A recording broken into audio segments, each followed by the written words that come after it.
c'est aussi vous parler bien sûr maintenant de mon activité dans la circonscription. Je suis, vous le savez, je l'ai rappelé à l'instant, pleinement investi dans les enjeux de politique nationale. Mais comme je l'avais fait entre 2012 et 2017, j'ai également choisi d'être fortement présent dans ma circonscription. Un individu que ma réélection de juillet dernier contrarie manifestement m'a récemment accusé sur Facebook d'être plus souvent sur les plateaux de télévision qu'en circonscription.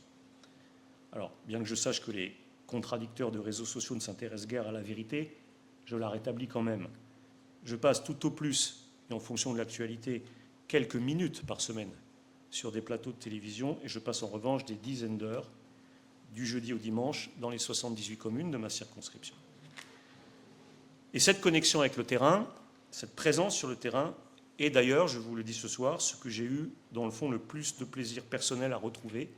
en retrouvant ce mandat. J'aime ma circonscription parce que c'est une France miniature. Elle comporte la part proprement métropolitaine, avec la Riche, Joué-les-Tours, la part périurbaine, avec le secteur de Ballon-Miret et une grande partie du Ris-des-Lois, sa sous-préfecture, Chinon, et le territoire qui l'entoure, et la part proprement rurale, autour de l'île Bouchard, Richelieu et Sainte-Maure-de-Touraine. Et chaque territoire de cette circonscription a ses difficultés, ses défis à relever et ses atouts. Joué-la-Riche abrite des quartiers d'habitat social où se concentrent parfois des populations plus précaires et qui doivent faire l'objet d'une attention et d'un soutien constant. Ce sont aussi des villes dynamiques et attachantes, avec des zones d'activité économique importantes et des quartiers diversifiés où se construisent de la solidarité, des animations, des villes qui parviennent à se créer une identité propre au voisinage de Tours. Dans les communes de la deuxième couronne périurbaine, les habitants qui ont fait construire ou qui ont bénéficié des extensions pavillonnaires, j'ai été maire de Ballan, mais qui travaillent dans la métropole, subissent parfois le renchérissement du coût de la vie et les difficultés des migrations pendulaires. Mais grâce à l'action des mêmes élus et associations, ces communes offrent aussi un compromis précieux à préserver entre les facilités de la ville et les plaisirs de la campagne. Chinon, avec le Véron et la rive gauche de la Vienne, partage parfois les préoccupations des petites villes françaises. Pérennité de l'hôpital, vitalité des centres-villes, qualité des liaisons ferroviaires. Mais le territoire sait se fédérer et mettre à profit les atouts exceptionnels que lui confère son patrimoine bâti, son art de vivre autour de la viticulture, mais aussi la présence de l'industrie nucléaire, pour aller de l'avant et se bâtir un avenir. Les 40 communes regroupées dans la communauté de communes Touraine-Val-de-Vienne n'échappent pas de leur côté aux difficultés actuelles et bien connues des espaces ruraux. Celle de l'agriculture, bien sûr, qui continue de représenter une part importante de l'activité économique et qui façonne les paysages, celle aussi du retrait parfois des services publics et de l'isolement, mais ces communes proposent aussi, au contact de la nature et des paysages tourangeaux, un autre modèle de vie, une autre conception de l'espace et du temps, qui, je l'ai constaté en redevenant député, séduit et attire d'ailleurs de plus en plus des urbains lassés des excès de la vie métropolitaine.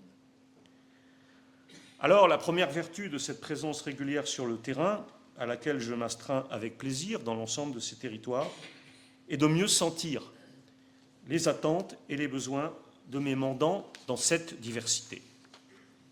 Je tire notamment profit des Verts de l'amitié qui suivent en Touraine les nombreux événements, inaugurations, fêtes, cérémonies,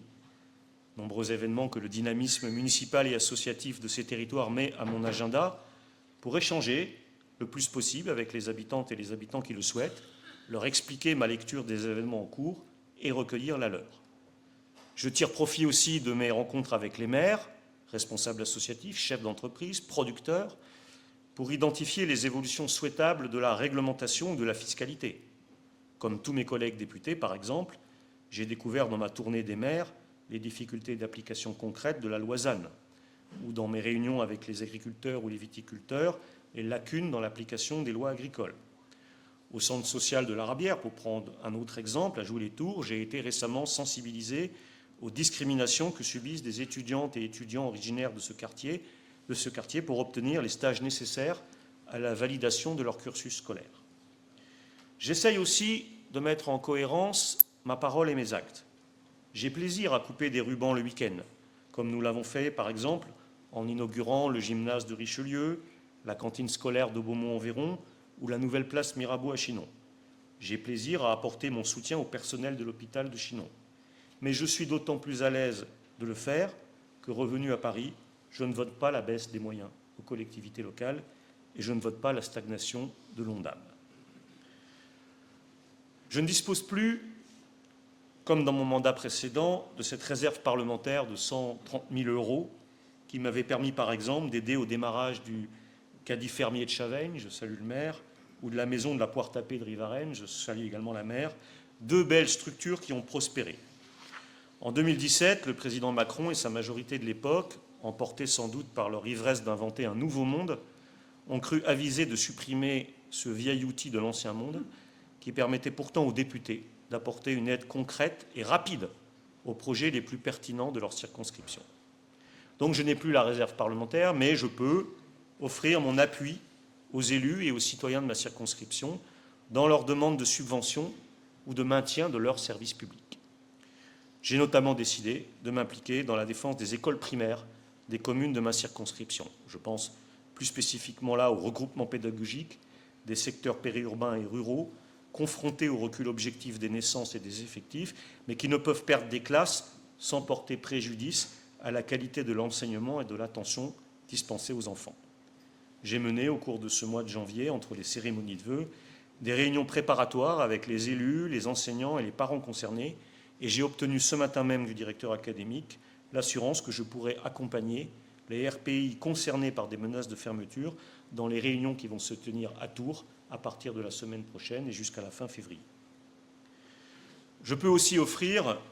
aux mêmes élus et citoyens mon concours face aux difficultés qu'ils rencontrent avec l'application de certaines réglementations.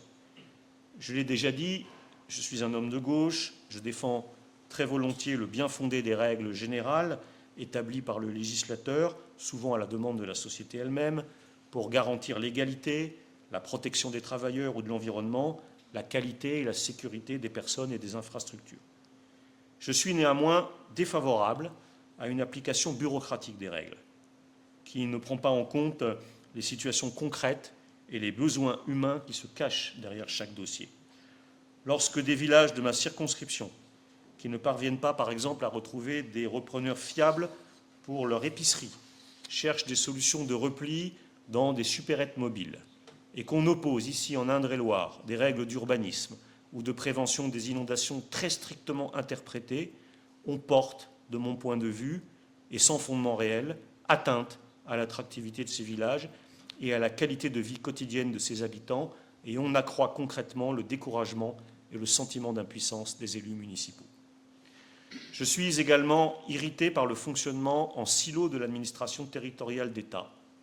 qui fait que les contradictions naturelles que j'évoquais tout à l'heure entre les préoccupations économiques, écologiques, sociales, architecturales, ne sont pas arbitrées. Le point de vue de l'architecte des bâtiments de France sur un permis de construire va par exemple souvent l'emporter sur toute autre considération économique ou sociale. Ou que ces mêmes contradictions prennent parfois, ce qui est encore plus grave pour les administrés, la forme d'injonction contradictoire entre deux services de l'État. L'un dit « faites ceci » et l'autre dit « non, vous n'avez pas le droit de faire ceci ».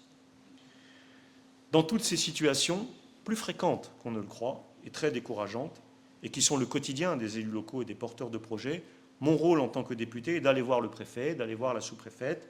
pour attirer leur attention, obtenir d'eux un regard plus circonstancié ou des réponses plus cohérentes de leurs propres administrations. Échanger donc avec les acteurs et les électeurs pour capter leurs attentes, pour comprendre leurs besoins, intercéder en leur faveur auprès des administrations sont, je l'ai rappelé, les deux principales composantes de l'activité d'un député en circonscription. Mais je n'oublie pas non plus la fonction plus symbolique et civique du député, auquel, pour ma part, je suis particulièrement attaché. Je n'aurai jamais l'outrecuidance de proclamer « la République, c'est moi ». Mais lorsque je m'avance, ceint de l'écharpe tricolore, pour dire quelques mots dans certaines cérémonies patriotiques, comme celle que nous avons eue le 14 juillet à Ballan ou à Joué, comme celle très émouvante que nous avons tenue devant le monument aux morts de l'Emmerey, je salue la maire, je crois que j'ai vu arriver, ou lorsque je fais visiter l'Assemblée nationale à des groupes de ma circonscription, je mesure que ma responsabilité d'élu de la nation est de mettre en exergue les valeurs constitutives de notre identité nationale, de l'identité républicaine de la France, et de permettre de mieux comprendre notre histoire et le fonctionnement de nos institutions.